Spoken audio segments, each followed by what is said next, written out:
Here's an example problem from Chapter 8. This is the sort of problem we'll be going over in Lecture 14. So a car of mass m is driving around a circular track with a constant speed v. So it's really important. We've got a constant speed v. If the coefficient of static friction is mu, what is the smallest radius the track may have before the car starts to skid? And so here's the radius r. We're trying to find the minimum r, or before the car skids. And now this is the kind of problem where, okay, we don't drive around in circles very much, but as talked about in lecture the other day, okay, a lot of roads will, for a time being, be very circular. And so right here, if you're an engineer, you'll talk about the effective radius, okay, for a certain stretch of road. And so engineers do calculations like this to set speed limits to ensure that our cars don't skid off. So we want to look at our uniform circular motion situation, because that's what's happening. The car is moving in a circular path and it's going at a constant speed. And so when we do this here, Knight has it set up an r-axis, which is the radial axis, and it has the t, which is I call the tangential axis, and so does he. And so the important thing here is that anytime you're doing this, and so we're in uniform circular motion, you're going to have a radial acceleration of v squared over r. And in these cases, the acceleration in the other two directions is 0. So a problem like this is still a Newton's second law problem.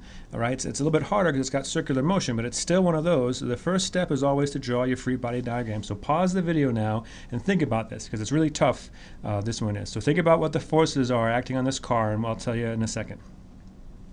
Okay, so a couple things. So first of all, just to kind of get it set up so we know kind of what's going on.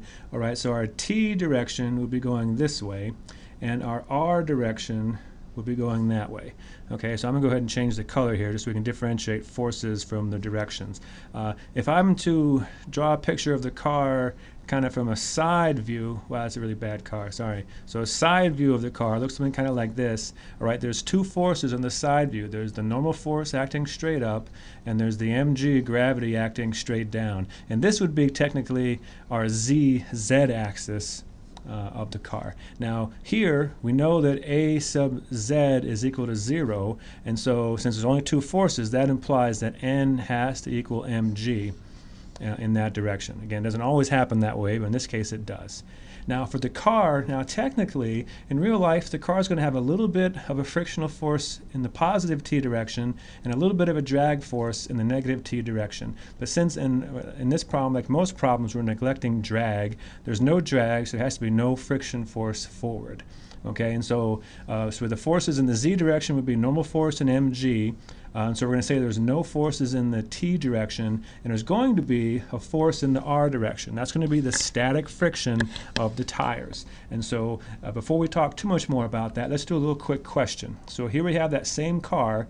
All right, what direction is the acceleration of the car at this moment? You have 5 choices on the other side. So give this one a go and we'll talk about it.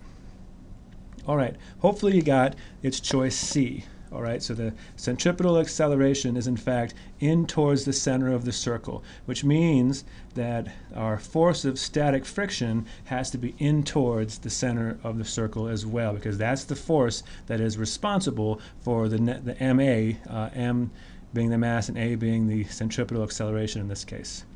And I just gave this clicker question away, but that's okay.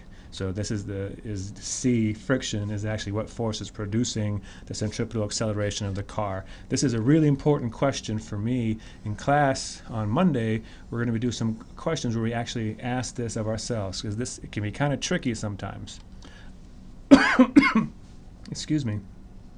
And so here we have the static friction pointing inwards, and we know, excuse me, that equals ma.